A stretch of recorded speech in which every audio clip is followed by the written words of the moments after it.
खास बुलेटिन में आपका स्वागत है और मैं हूं आपके साथ सुमन पाल। देश में 93वें मुख्य न्यायाधीश के तौर पर ही जस्टिस सूर्यकांत ने राष्ट्रपति भवन में शपथ ग्रहण किया। राष्ट्रपति द्रौपदी मुर्मू ने उन्हें पद और गोपनीयता की शपथ दिलाई है। उनके शपथ ग्रहण की खास बात यह रही कि उन्होंने ये हिंदी में ली है और इस दौरान ही उपराष्ट्रपति सीपी राधाकृष्णन और इसके साथ ही प्रधानमंत्री नरेंद्र मोदी, लोकसभा अध्यक्ष ओम बिरला और रक्षा मंत्री राजनाथ सिंह, गृह मंत्री अमित शाह, स्वास्थ्य मंत्री जेपी नड्डा मौजूद रहे।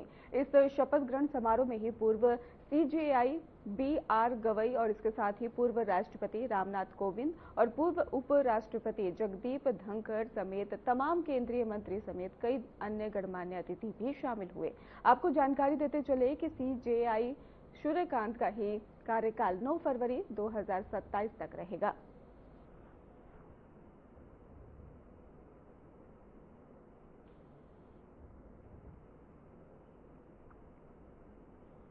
प्रधानमंत्री नरेंद्र मोदी रविवार देर रात ही दक्षिण अफ्रीका की यात्रा पूरी कर दिल्ली के लिए रवाना हुए और सोमवार तड़के वो भारत लौट आए। आपको बता दें कि जोहान्सबर्ग में ही आयोजित G20 लीडर समिट में ही भाग लेने के बाद प्रधानमंत्री ने कई महत्वपूर्ण द्विपक्षीय बैठकों में हिस्सा लिया और वैश्विक तकनीक को लेकर भारत की स्पष्ट नीति दुनिया के सामने रखी। G20 शिखर सम्मेलन के दौरान ही पीएम मोदी ने कनाडा के ही प्रधानमंत्री मार्क कार्नी और जापान के प्रधानमंत्री साने ताकाइची, इटली की प्रीमियर जॉर्जिया मेलोनी, दक्षिण अफ्रीका के राष्ट्रपति और इसके साथ ही नीदरलैंड्स के नेताओं से मुलाकात की और इन मुलाकातों में ही व्यापार, रणनीतिक सहयोग, तकनीक और वैश्विक चुनौतियों पर विस्तार से चर्चा की गई है।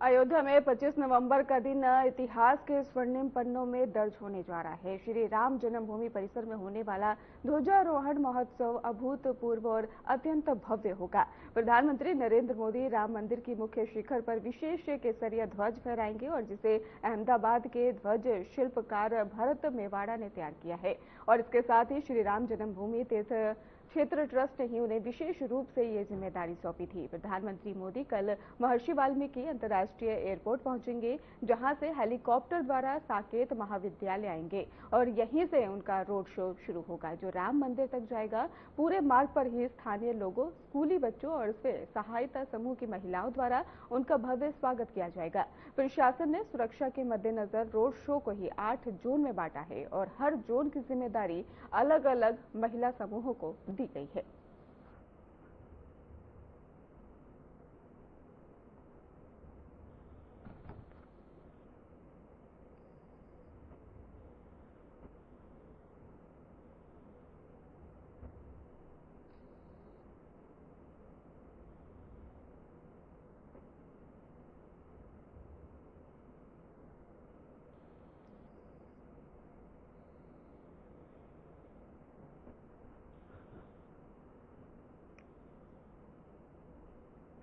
अंतर्राष्ट्रीय गीता महोत्सव के पावन अवसर पर केंद्रीय रक्षा मंत्री राजनाथ सिंह ने कुरुक्षेत्र पहुंचे और यहां पर उन्होंने पवित्र ब्रह्म सरोवर पर तीर्थ पूजन किया। मंत्रोच्चार और शंख नाद के बीच उन्होंने सरोवर के तट पर पूजन अर्चन किया है और इसके साथ ही इस धार्मिक सांस्कृतिक उत्सव की शुरुआत का प्रतीक बना है। देखिए, होता है साथियों, पहलगाम का वह विभत्स क्षण आज भी राष्ट्रीय स्मृति को विचलित करता है। जब हमारे पहलगाम के वहां पर पर्यटन के लिए गए निर्दोष यात्रियों को धर्म पूछकर मारा गया था। कितना क्रूर और अमानवीय संदेश उन आतंकवादियों ने दिया था। वह घटना, मैं मानता हूं कि भारत की शांति प्रियता को ही चुनौती नहीं थी दे रही थी। आतंकवादी और उनके सरपरस्त यह मान बैठे थे कि भारत की शालीनता उसकी कमजोरी है, लेकिन वे भूल गए कि भारत गीता का देश है, जहां करुणा भी है और युद्ध भूमि में धर्म की रक्षा की प्रेरणा भी है। साथियों, हमने गीता के संदेश को याद किया कि अगर शांति के तप को, यदि शांति के तप को जीवित रखना है तो उसके भीतर शक्ति का ताप अनिवार्य है। यदि शांति के तप को जीवित रखना है तो उसके भीतर शक्ति का ताप अनिवार्य है। यदि निर्दोषों की रक्षा करनी है तो बलिदान देने का साहस भी उतना ही आवश्यक है। जो लोग हमारी सहिष्णुता को कमजोरी समझ बैठे थे, उन्हें ऑपरेशन सिंदूर के माध्यम से भारत ने ऐसा जवाब दिया जिसे आज तक वह भूल नहीं पाए हैं। साथियों, हमने दुनिया को दिखाया कि भारत लड़ाई नहीं चाहता है, लेकिन यदि मजबूर किया गया तो भारत लड़ाई से भागता भी नहीं है और माकूल जवाब भी भारत देता है। साथियों, ऑपरेशन सिंदूर को मैं मानता हूं केवल एक सैन्य कार्रवाई नहीं थी, बल्कि वह भारत की आत्म प्रतिबद्धता, आत्मसम्मान और आत्मविश्वास की उद्घोषणा थी। भगवान श्री कृष्ण ने भी पांडवों को यही समझाया था कि युद्ध बदले की भावना या महत्वाकांक्षा के लिए नहीं, बल्कि धर्मपूर्ण शासन की स्थापना के लिए लड़ा जाना चाहिए। स्वधर्म, स्वदेश की रक्षा के लिए लड़ा जा सकता है। यदि किसी को भी भारत की आत्मा को समझना है तो उसे कुरुक्षेत्र की धूल में उसका प्रतिबिंब ढूंढना चाहिए। आप सोचिए, कैसा होगा वह दृश्य जब अर्जुन हाथ जोड़े भगवान श्री कृष्ण के सामने खड़े होंगे और योगेश्वर श्री कृष्ण ने मुस्कुराकर गीता का यह संदेश उन्हें दिया होगा। कैसा अद्भुत दृश्य होगा। कुरुक्षेत्र की यह धरती आज भी योगेश्वर श्री कृष्ण के उन प्रेरक स्वरों से गूंज रही है और उनकी ध्वनि आज भी हमारे भीतर प्रतिध्वनित हो रही है। आप सब भी इस भावना को महसूस करते होंगे कि यह धरती महज एक भूगोल का हिस्सा नहीं है, बल्कि यहां खड़े होकर अभी भी ऐसा लगता है मैं मानो श्री कृष्ण की वाणी आज भी यहां की हवाओं में तैर रही हो।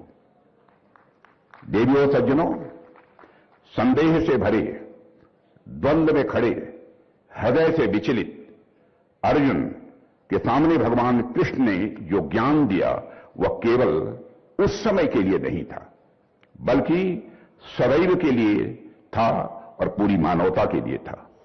केवल भारत में रहने वाले लोगों के लिए नहीं था, पूरे विश्व के लिए वह संदेश था।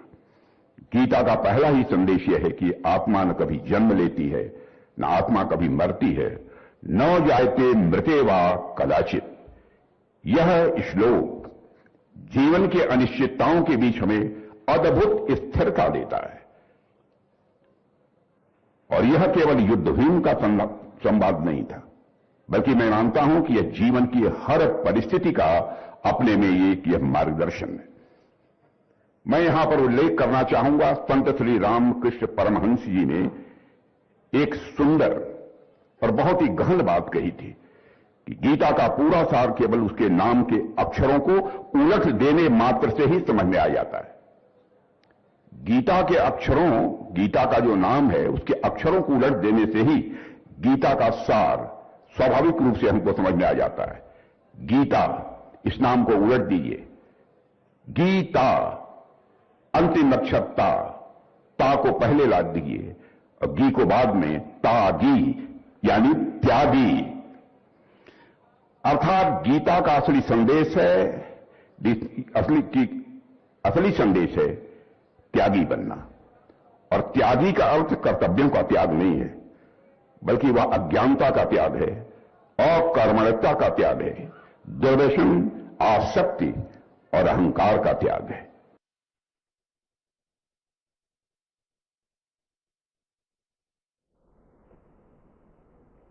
भारतीय इतिहास का वो स्वर्णिम क्षण जिसकी प्रतीक्षा करोड़ों भारतीयों ने सदियों तक की।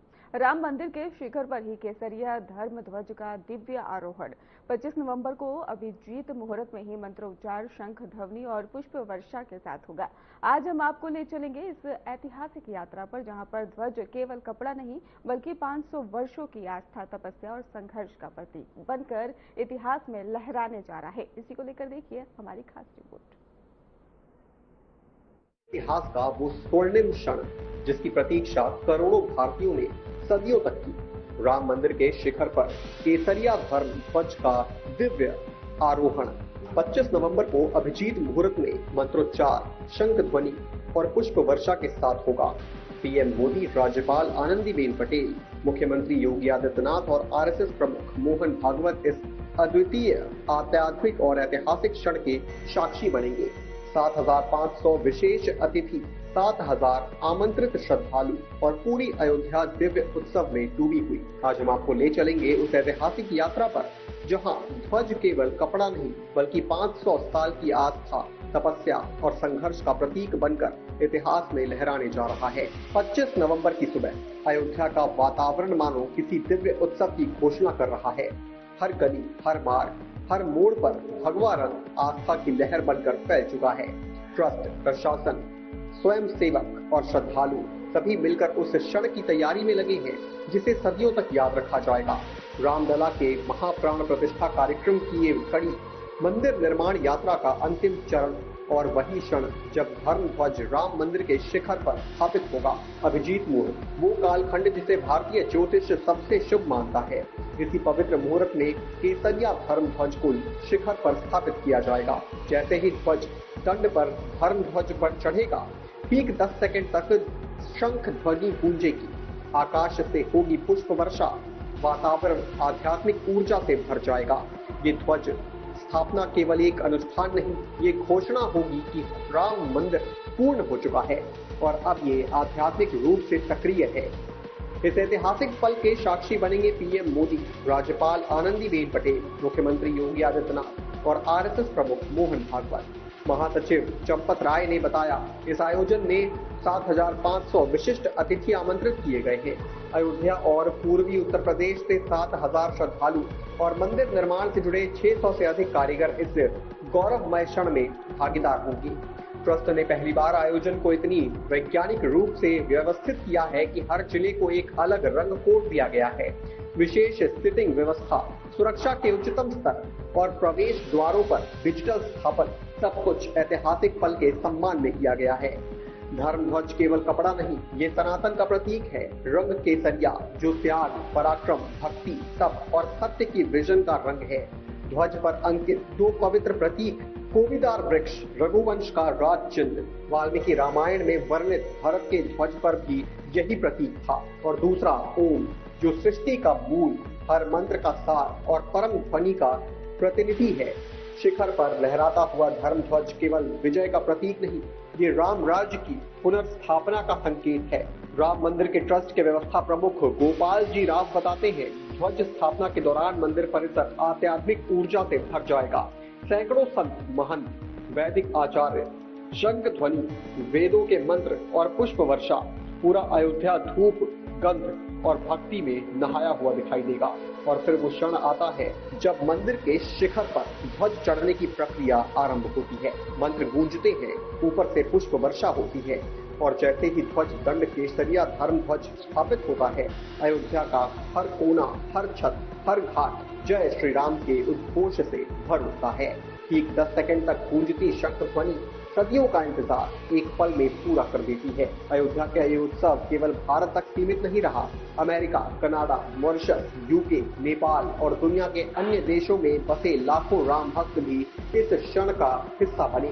राम मंदिर का धर्म ध्वज पूरे विश्व में सनातन संस्कृति चेतना का केंद्र बनता जा रहा है। ध्वज स्थापना का ये दिवस आने वाले सदियों के लिए इतिहास का अमिट अध्याय बन चुका है। ये केवल मंदिर निर्माण का अंत नहीं, ये 500 वर्ष की प्रतीक्षा, संघर्ष और तपस्या का समापन है। रामलला के मंदिर पर लहराता ये धर्म ध्वज सनातन संस्कृति के पुनर्जागरण का प्रतीक है और उसी उम्मीद का संकेत है कि राम राज्य की मूल भावना सत्य, न्याय, करुणा और धर्म सदैव जीवित रहेगी। अयोध्या के इस ऐतिहासिक ध्वजारोहण का साक्षी बनने के लिए आपका धन्यवाद। आज का दिन केवल तिथि नहीं, ये सनातन परंपरा, रघुवंशी विरासत और भारतीय संस्कृति का पुनर्जागरण है। राम मंदिर के शिखर पर लहराता धर्म ध्वज हमें सदैव स्मरण कराएगा कि आस्था की यात्रा भले ही लंबी हो, लेकिन उसका परिणाम दिव्य होता है। अयोध्या में 25 नवंबर का दिन इतिहास का वो स्वर्णिम अध्याय बनेगा। अभिजीत मुहूर्त में जब राम मंदिर के शिखर पर केसरिया धर्म ध्वज स्थापित किया जाएगा, तब वो क्षण केवल एक अनुष्ठान नहीं होगा, बल्कि 500 साल की आस्था, संघर्ष, तपस्या का चरम रूप होगा।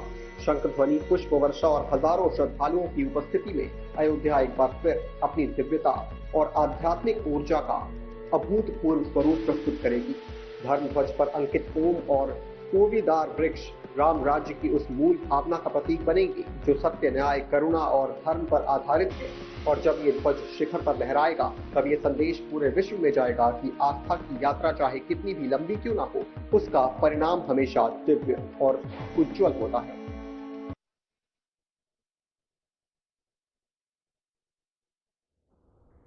आज भारतीय सिनेमा ने अपना एक अनमोल सितारा खो दिया है, ही मैन धर्मजी। जनता के दिलों के सुपरस्टार धर्मेंद्र अब हमारे बीच नहीं रहे। 89 साल की उम्र में उन्होंने इस दुनिया को अलविदा कह दिया। उनकी मुस्कान, उनका अंदाज, उनका स्टाइल हर पीढ़ी को अपना बना लेने वाले धर्मेंद्र के निधन से पूरे देश में शोक की लहर है। बीते दिनों से ही उनकी तबीयत नाजुक थी। मुंबई के कैंडी अस्पताल में इलाज चला और फिर घर से ही उनका उपचार होता रहा। हमारी इस खास रिपोर्ट में आपको दिखाएंगे धर्मेंद्र जी की पूरी कहानी। आज भारतीय सिनेमा ने अपना एक अनमोल सितारा खो दिया। ही मैन धर्मजी, जनता के दिलों के सुपरस्टार धर्मेंद्र अब हमारे बीच नहीं रहे। 89 साल की उम्र में उन्होंने इस दुनिया को अलविदा कह दिया।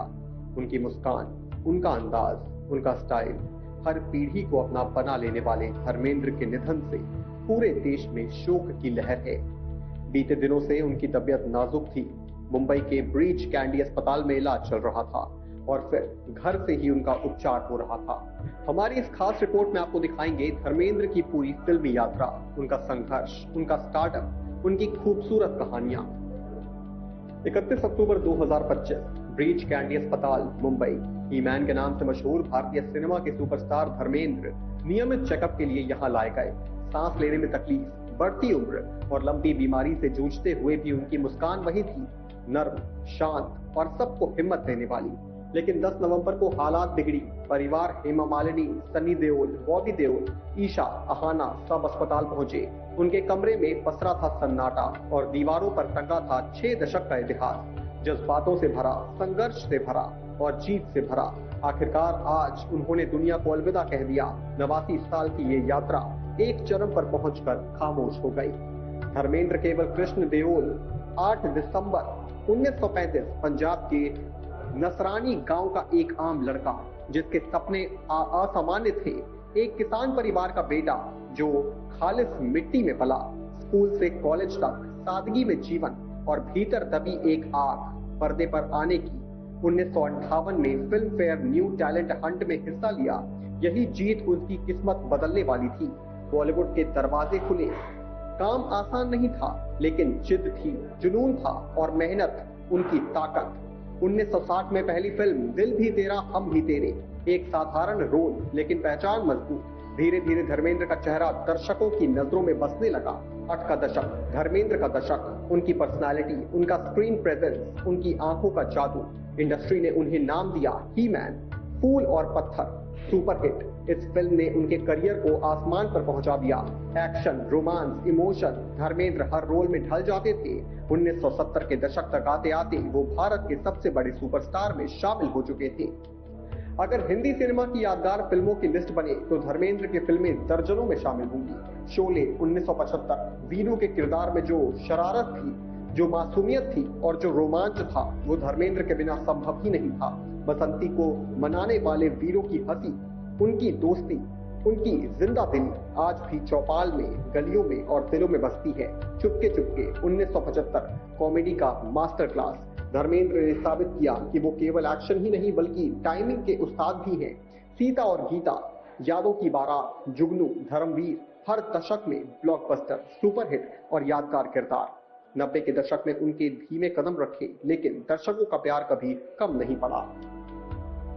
धर्मेंद्र का निजी जीवन भी फिल्मों जैसा ही चर्चित रहा। पहली शादी प्रकाश कौर से, 4 बच्चे, सनी देओल, बॉबी देओल, विजेता और अजीता। फिर जिंदगी में आई हेमा मालिनी, एक खूबसूरत केमिस्ट्री जिसने पर्दे पर जादू बिखेरा। 2 बेटियां, ईशा और अहाना। 2 परिवार, लेकिन पिता का स्नेह बराबर गहरा और संयमित। धर्मेंद्र हमेशा कहते थे, मैंने जिंदगी भर बस लोगों को खुश करने की कोशिश की है। यही वजह थी, हर रिश्ते में मिठास थी और हर दिल में जगह। 89 की उम्र में धर्मेंद्र रुके नहीं। 2023 रॉकी और रानी की प्रेम कहानी में उनका किरदार चर्चाओं में रहा। शबाना आजमी के साथ उनका सीन पूरे देश में वायरल हो गया। 2024 तेरी बातों में ऐसा उलझा जिया, और अब उनकी आखिरी फिल्म 25 दिसंबर 2025 को रिलीज होगी, जिसमें वो अगस्त नंदा के पिता के किरदार में दिखेंगे। धर्मेंद्र आखिरी सांस तक काम करने वाले थे। कैमरा उनके लिए सिर्फ मशीन नहीं, एक दोस्त था। धर्मेंद्र केवल अभिनेता नहीं, एक संस्था थे, एक पूरा दौर, एक पूरी संस्कृति जिसे उन्होंने आकार दिया। उनकी मुस्कान ने पीढ़ियां जीती और उनकी फिल्मों ने लाखों कहानियां गढ़ी। उनकी नम्रता उनकी सबसे बड़ी पहचान रही। भारत ने आज सिर्फ एक कलाकार नहीं, अपना आंगन रोशन करने वाली रोशनी खो दी है। धर्मेंद्र को भारतीय सिनेमा के इतिहास में सबसे महान, सबसे खूबसूरत और व्यावसायिक रूप में सफल फिल्मों सितारों में एक माना जाता था। 65 साल के फिल्मी करियर में उन्होंने 300 से अधिक फिल्मों में काम किया था और हिंदी सिनेमा में सबसे ज्यादा हिट फिल्मों में अभिनय करने का रिकॉर्ड आज भी उनके नाम है। धर्मेंद्र से मिलने बॉलीवुड के कई दिग्गज भी हॉस्पिटल पहुंचे। इसमें सलमान खान, शाहरुख खान, गोविंदा और अमीषा पटेल शामिल थे। धर्मेंद्र की यादें और उनकी फिल्मों की विरासत हमेशा फिल्मी प्रेमियों के दिल में जिंदा रहेगी। धर्मेंद्र 89 साल की उम्र में भी लगातार काम कर रहे थे। उनके निधन के बाद उनकी आखिरी फिल्म भी इसी साल रिलीज होने वाली है। वो फिल्म 21 में नजर आएंगे। इस फिल्म में वो अगस्ता नंदा के पिता का किरदार निभाते हुए नजर आने वाले हैं। ये फिल्म 25 दिसंबर 2025 को सिनेमाघर में रिलीज की जाएगी। धर्मेंद्र जी केवल पर्दे के हीरो नहीं थे, वो उस दौर के प्रतीक थे जब सिनेमा सपनों को सच करने का जरिया था। उनकी मुस्कान एक सुकून, एक अंदाज, एक पहचान और उनका सफर एक मिसाल। आज हम सब ऐसे कलाकार को विदाई दे रहे हैं जिसने हमें हंसाया भी, रुलाया भी और जिंदगी भर प्यार भी दिखाया। उनकी फिल्मों की रोशनी, उनके किरदारों की महक और उनका अपनापन हमेशा हमारे साथ रहेगा। भारतीय सिनेमा में हीमैन को हमारी श्रद्धांजलि। एक सितारा डूबा है पर उनकी रोशनी हमेशा चमकती रहेगी। धर्मेंद्र चले गए पर उनकी कहानियां और उनकी जिंदा दिली हमेशा हमारे दिलों में रहेगी। तो दिल्ली में वायु प्रदूषण की स्थिति बेहद ही चिंताजनक बनी हुई है। इससे दम घोटू हवा में सांस लेना दुर्लभ हो गया है। गाजीपुर इलाके में वायु गुणवत्ता जो है सूचांक 441 दर्ज किया गया है, जो गंभीर श्रेणी में आता है। इस स्तर का ही प्रदूषण स्वास्थ्य के लिए अत्यंत हानिकारक होता है और गंभीर, आपको बता दें, वायु प्रदूषण के कारण ही लोगों को सांस लेने में तकलीफ, आंखों में जलन और गले में खराश और अन्य श्वसन संबंधी बीमारियां भी हो रही हैं। और इसके साथ ही केंद्रीय प्रदूषण नियंत्रण बोर्ड के मुताबिक दिल्ली अभी बुधवार तक ही AQI बेहद गंभीर श्रेणी में बना रहेगा।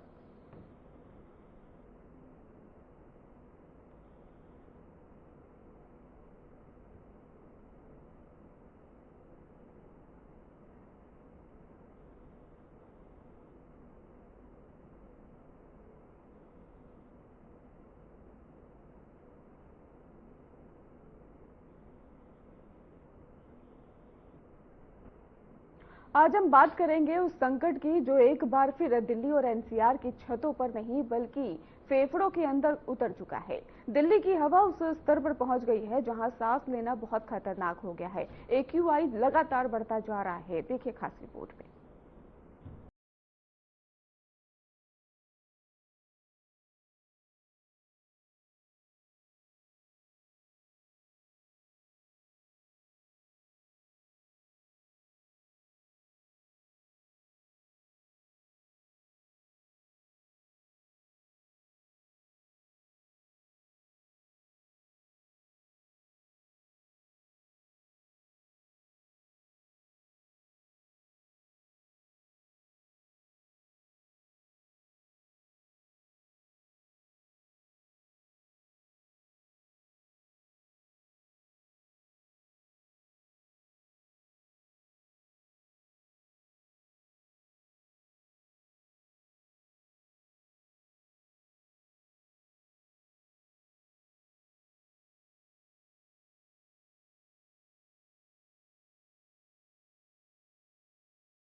नहीं दिख रहा।